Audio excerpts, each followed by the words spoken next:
오늘은 아들이나 며느리 또는 딸과 사위가 내 통장을 관리해주겠다고 제안했을 때 그들의 속마음을 알아보고 대처하는 방법에 대해서 살펴보려고 합니다. 엄마, 통장은 이제 제가 맡을게요. 그 말 한마디에 나도 모르게 웃으며 고개를 끄덕였습니다. 고마웠죠. 이제 자식이 나를 걱정해주는구나. 든든하다 싶었습니다. 하지만 그 말을 듣고 돌아선 밤 왠지 모를 서늘함이 가슴에 스며들었습니다. 왜 지금이지? 내가 뭘 잘못하고 있었나? 그때는 몰랐습니다. 그 말이 내 삶에서 가장 큰 결정을 바꿔놓게 될 줄은요. 통장은 단지 돈을 넣고 빼는 물건이 아닙니다. 그건 평생을 살아오며 내가 일군 내 삶의 증거이고 앞으로 남은 시간을 어떻게 살아갈 것인지 결정할 수 있는 마지막 열쇠이기도 합니다. 엄마, 이제 통장은 제가 관리할게요. 처음엔 고마운 말처럼 들렸습니다. 자식이 나를 걱정해주는구나. 이젠 편히 살라는 뜻이겠지, 그렇게 생각했죠. 그런데 시간이 흐를수록 무언가 이상하다는 걸 느끼게 됩니다. 병원에 갈 때도 허락을 받아야 하고 친구들과 밥을 먹고 싶을 때도 돈이 내 손에 없으니 눈치를 봐야 합니다. 그 순간 깨달았습니다. 돈이 없어서 가난한 게 아니라 내가 쓰고 싶은 때 내 마음대로 쓰지 못하니까 나는 마음부터 가난해지고 있었던 겁니다. 돈은 단순한 숫자가 아닙니다. 그건 내가 나로 살아가기 위한 결정권이고 자유이며 존엄입니다. 그걸 몰랐던 건 아니지만 그렇게 쉽게 내 손에서 놓아도 되는 건 줄은 몰랐습니다. 경기도의 78세 김분자 어르신은 남편을 먼저 보내고 혼자 살아오셨습니다. 아들이 어느 날 말했습니다. 엄마, 요즘 보이스피싱도 많고 걱정돼요. 제가 대신 관리할게요. 그 말에 믿고 통장을 맡기셨습니다. 처음엔 매달 30만 원씩 생활비를 받았습니다. 하지만 병원비 약값이 들 때마다 왜 이렇게 자주 병원 가세요? 이번 달 좀 빠듯해서 이런 말을 들으며 말을 줄이게 됐습니다. 결정적인 일은 작년 여름. 갑자기 병원에 가야 했는데 현금이 없었습니다. 카드도 없고 통장은 아들 손에 있었습니다. 결국 옆집 아주머니께 2만 원을 빌려 병원에 갔습니다. 버스 안에서 김 어르신은 이렇게 중얼거리셨습니다.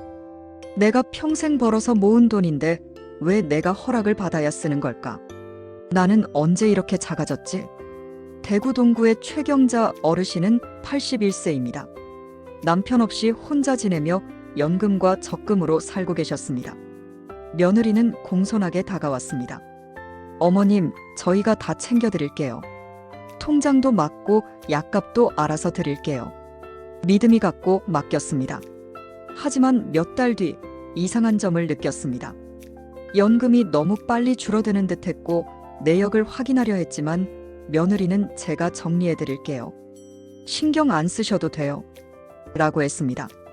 그러던 어느 날 가족 모임에서 간병비 명목으로 1,200만 원이 인출됐다는 사실을 다른 자녀에게 들었습니다.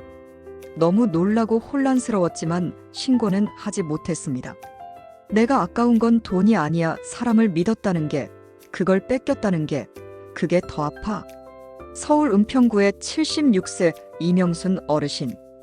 교사로 정년퇴직 후 연금과 퇴직금으로 안정된 노후를 준비하셨습니다. 큰딸이 말했습니다. 엄마, 요즘 헷갈리시잖아요. 돈 관리는 저희가 할게요.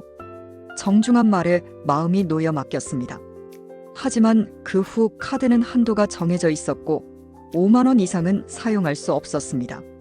친구들과 점심을 먹고 결제하려는데 한도 초과 메시지를 받았을 때 너무 민망하고 서러우셨다고 합니다. 아직 판단도 하고 건강하게 움직이는데 왜 내 삶을 누군가 대신 승인하고 허락해야 하는지 이해가 안 됐어요. 결국 변호사를 통해 위임을 해지했고 복지관 금융자리 프로그램에 참여하셨습니다. 내가 돈을 모은 이유는 언제든 내 마음대로 쓰기 위해서였는데 그걸 잊고 있었어요. 이젠 다시 내 손에 돌려놨습니다. 경제적 통제는 단순한 관리의 문제가 아닙니다. 노인의 결정권을 박탈하는 일이고 존엄을 침해하는 일입니다. 우리나라 민법은 정신적 어려움이 있을 경우에만 후견 제도를 인정합니다. 즉, 건강한 부모에게 자녀가 통장을 강제로 가져가는 건 정당하지 않습니다. 무단 인출이나 통제는 횡령죄로 처벌받을 수도 있습니다. 국가인권위원회 역시 노인의 경제적 통제권을 빼앗는 건 인권 침해 소지가 있다고 말합니다. 그렇다면 어떻게 해야 할까요? 첫째, 감정이 아닌 원칙으로 말하는 연습을 하세요. 고맙다. 하지만 나는 아직 건강하고 내 돈은 내가 관리하겠다. 정 안 되면 꼭 필요한 부분만 상의하자. 둘째, 시니어 금융교육을 꼭 받으세요. 복지관, 구청, 은행 등에서 무료로 진행합니다. 통장 관리, 자동이체, 보이스피싱 예방법까지 쉽게 배울 수 있습니다. 셋째, 꼭 맡겨야 할 상황이라면 약속을 종이에 써두세요. 어머니는 매달 얼마를 자유롭게 쓰고 자녀는 사용 내역을 보고한다. 서로 서명하고 날짜를 적으면 책임감과 기록이 생깁니다. 넷째, 절대 혼자 끙끙 앓지 마세요. 형제, 친구, 복지사, 교회 목사님 등 믿을 만한 사람에게 말씀하세요. 내가 당하고 있다는 걸 세상에 말하는 순간 이미 변화가 시작됩니다. 그리고 마지막으로 스스로 이렇게 말하세요. 나는 아직 생각하고 선택하고 결정할 수 있는 사람이다. 결정권이 없을 때 사람은 마음부터 가난해집니다. 내 통장은 내 삶의 자존심입니다. 그 누구도 가져가선 안 됩니다. 자식이라 해도 말이죠. 어르신, 당신의 인생은 여전히 당신의 것입니다. 이 영상이 도움이 되셨다면 구독과 좋아요, 알림 설정으로 많은 분들이 이 이야기를 들을 수 있도록 함께 해주세요. 감사합니다.